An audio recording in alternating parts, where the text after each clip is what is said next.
17 വയസ്സുള്ള പെൺകുട്ടിയെ അനാഥാലയം നടത്തിപ്പുകാരിയുടെ മകൻ തന്നെ ബലാത്സംഗം ചെയ്ത് ഗർഭിണിയാക്കി. അതിനുശേഷം ഗർഭം മറച്ചു വെക്കാൻ വേണ്ടി വിവാഹം കഴിക്കുന്നു. ഗിരിജയുടെ മകനോ താല്പര്യമില്ലാത്ത ഒരു വിവാഹമായിരുന്നു ഇത് എന്നാണ് അറിയാൻ കഴിഞ്ഞത്. വിവാഹം കഴിക്കുക, 2 വർഷത്തോളം കൂടെ നിർത്തുക, അത് കഴിഞ്ഞ് ആ പെൺകുട്ടിയെ കൊല്ലുക. 17 വയസ്സിൽ ഗർഭിണിയായ പെണ്ണിനെ വിവാഹം കഴിച്ച് 18 വയസ്സ് തികയും മുമ്പേ ആ പെൺകുട്ടി ഒരു കുഞ്ഞിന് ജന്മം നൽകി. അതോടെ 2 വർഷം കൂടെ താമസിപ്പിക്കുക. 20 വയസ്സായ ഒരു പെൺകുട്ടിയുടെ ശവം വിറ്റാൽ ഒരു 10 ലക്ഷം 20 ലക്ഷം ഇവർ പറയുന്നതാണല്ലോ കാശ്. ആശുപത്രികളിലേക്ക് വിൽപ്പന നടത്താൻ വേണ്ടി കൊല്ലുക. വിവാഹം കഴിച്ചിരിക്കുന്നത് ഗിരിജയുടെ മകൻ വിഷ്ണുവാണ്. വിഷ്ണുവിന്റെ കൂട്ടുകാരോ അതോ അല്ലെങ്കിൽ ഗിരിജയുമായി ബന്ധപ്പെട്ടവർ ചില പുരുഷന്മാർ ആ കുട്ടിയെ ഉപദ്രവിക്കാൻ വന്നു എന്നും കൂട്ടബലാത്സംഗത്തിന് മുതിർന്നു എന്നുമാണ് അറിയാൻ പറ്റിയത്. ഈ കൂട്ടബലാത്സംഗമൊക്കെ നടത്തി കഴിഞ്ഞ് ആ പെൺകുട്ടി അപ്പോഴേ അത് ചത്തുപോകും. അത് തന്നെയായിരിക്കും ഇവരുടെ ഉദ്ദേശവും. അതിൽ നിന്നും രക്ഷപ്പെടാൻ വേണ്ടി ആ പെൺകുട്ടി വിവാഹ ദിവസം തന്നെ രാത്രിയിൽ ഇറങ്ങി ഓടുകയാണ് ചെയ്തത്. ഓടി ഏതോ ഒരു വീട്ടിൽ കയറി വീഡിയോ ചെയ്തിട്ടിട്ടുണ്ട്. ആ വീഡിയോയുടെ അടിയിൽ ഒരാൾ കമന്റ് ഇട്ടിട്ടുണ്ട്, എന്റെ വീട്ടിലാണ് ആ പെൺകുട്ടി അന്ന് രാത്രി ഓടി കയറി വന്നത് എന്ന്. പക്ഷെ ആളാരാണെന്ന് അറിയില്ല. അങ്ങനെ ഒരു കമന്റ് കണ്ടു. കൂടുതൽ ഡീറ്റെയിൽസ് ഒന്നും അവർ പറയുന്നില്ല. ചോദിച്ചിട്ട് ഗിരിജയെ പേടിച്ച് തന്നെ ആയിരിക്കും പറയാത്തത്. ജീവമാതാ കാരുണ്യ ഭവനിലെ അന്തേവാസികളെ കുറിച്ചും നടത്തിപ്പുകാരി ഗിരിജയെ കുറിച്ചും കൂടുതൽ കാര്യങ്ങൾ പുറത്തു വന്നുകൊണ്ടിരിക്കുകയാണ്. 44 വയസ്സുള്ള ഒരു അന്തേവാസിയെ തലയ്ക്കൊക്കെ അടി കൊടുത്തിട്ട് മൂക്കിക്കൂടെ രക്തം വന്നു, എന്നിട്ട് അവരെ ആ റൂമിലിട്ട് ഭക്ഷണം കൊടുക്കാതെ അങ്ങനെയൊക്കെ ചെയ്യാൻ പറ്റുമോ? ഇത് എന്തൊരു അനാസ്ഥയാണ്.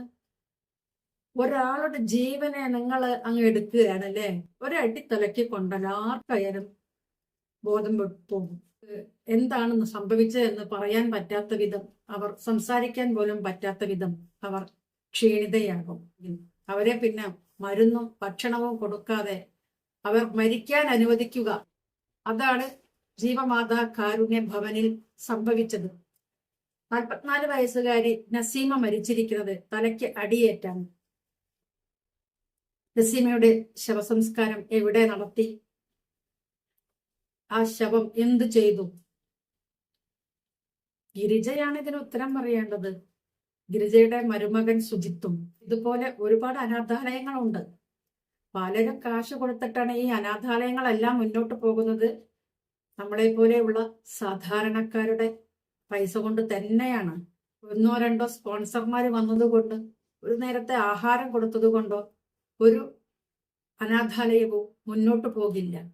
ഒരു ദിവസം ഭക്ഷണം കഴിച്ചാൽ പോരല്ലോ, ബിൽഡിംഗ് കെട്ടിക്കൊടുക്കണം. ഗവൺമെന്റ് ഫണ്ട് എടുത്തിട്ട് കെട്ടണമെങ്കിൽ ഗവൺമെന്റിന് എവിടുന്ന് കാശ്? നമ്മൾ സാധാരണക്കാരുടെ ഗവൺമെന്റിന്റെ ബിൽഡിംഗ് എന്ന് പറയുമ്പോൾ ആ ബിൽഡിംഗ് ഉണ്ടാക്കാനുള്ള ഗവൺമെന്റിന്റെ അടുത്ത് കാശുണ്ടോ?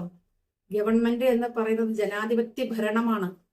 ഈ ജനാധിപത്യ ഭരണത്തിൽ ഇരിക്കുമ്പോൾ ജനങ്ങളാണ് വോട്ട് രേഖപ്പെടുത്തി ഓരോ മെമ്പറെയും MLA-യെയും തിരഞ്ഞെടുക്കുന്നത്. പൊതുജനങ്ങളാണ്.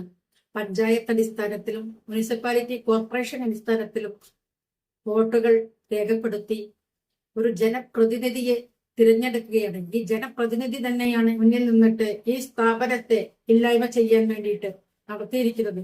ഓരോ അന്തേവാസിയുടെയും കണ്ണുനീരിന്റെ വില അനുഭവിക്കുക തന്നെ ചെയ്തു.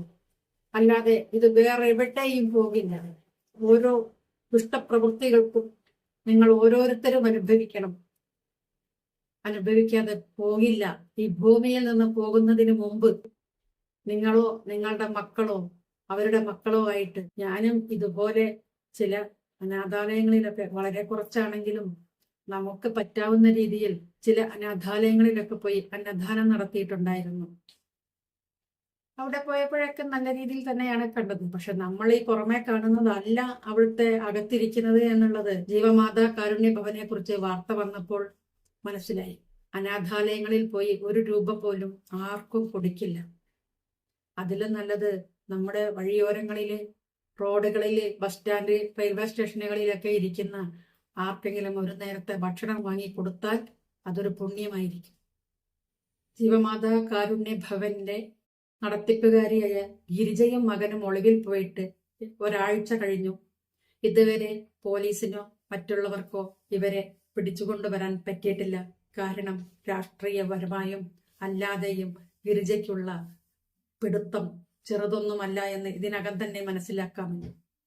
രാഷ്ട്രീയത്തിലിരിക്കുന്ന അവിടെ പത്തനംതിട്ട ജില്ലയിലെ അവിടുത്തെ MLA-യും മന്ത്രിയെയും, അവിടെ ഒരു മന്ത്രിയുമുണ്ട്, ഒരു MLA-യും ഉണ്ട്. ഇവർ തന്നെയാണ് ഇവർക്ക് വളം വെച്ച് കൊടുത്തിരിക്കുന്നത്. ഇവർക്ക് പോയി താമസിക്കാനും ഒളിവിൽ പോകാനും ഒക്കെ ഒത്താശ ചെയ്തു കൊടുക്കുന്നത് മന്ത്രിയും MLA-യുമാണ് എന്നാണ് അറിയാൻ പറ്റിയത്. ഇപ്പോൾ മരുമകൻ യൂട്യൂബേഴ്സിനെ എല്ലാവരെയും മരുമകൻ ഭീഷണിപ്പെടുത്തി ഇരിക്കുകയാണ്. എല്ലാ യൂട്യൂബേഴ്സിന്റെ പേരിലും പരാതി കൊടുത്തിട്ടുണ്ട് എന്നാണ് അറിയാൻ പറ്റിയത്. പരാതി കൊടുത്തിട്ടുണ്ടെങ്കിൽ വരട്ടെ, വരുമ്പോഴും നമുക്കതിനെ പറ്റി ആലോചിക്കാം. ഇപ്പോഴേ അതിനെ പറ്റി ആലോചിക്കേണ്ട കാര്യമില്ലല്ലോ. ഗിരിജയ്ക്കുള്ളതുപോലുള്ള പിടിപാടുകളൊന്നുമില്ല. അപ്പം നമ്മളടുത്ത് ചോദിച്ചാൽ നമ്മളെ ഫോണിനകത്ത് തന്നെ ഇരിപ്പുണ്ട് എല്ലാം എടുത്ത വീഡിയോയും പറഞ്ഞ കാര്യങ്ങളും ഒക്കെ. ഏറിയാൽ സ്റ്റേഷനിൽ വിളിപ്പിക്കും, അത് ഡിലീറ്റ് ചെയ്യാൻ പറയും. അത്രയല്ലേ കാണുള്ളൂ. അതിൽ കൂടുതലല്ലോ ഉണ്ടാവുമോ ആവോ? എന്തെങ്കിലും ഉണ്ടെങ്കിൽ പറയണേ, മുൻകൂട്ടി പറയണേ. ഒരു 2 ഡ്രസ്സൊക്കെ എടുത്തിട്ട് വരാൻ വേണ്ടിയിട്ടാ.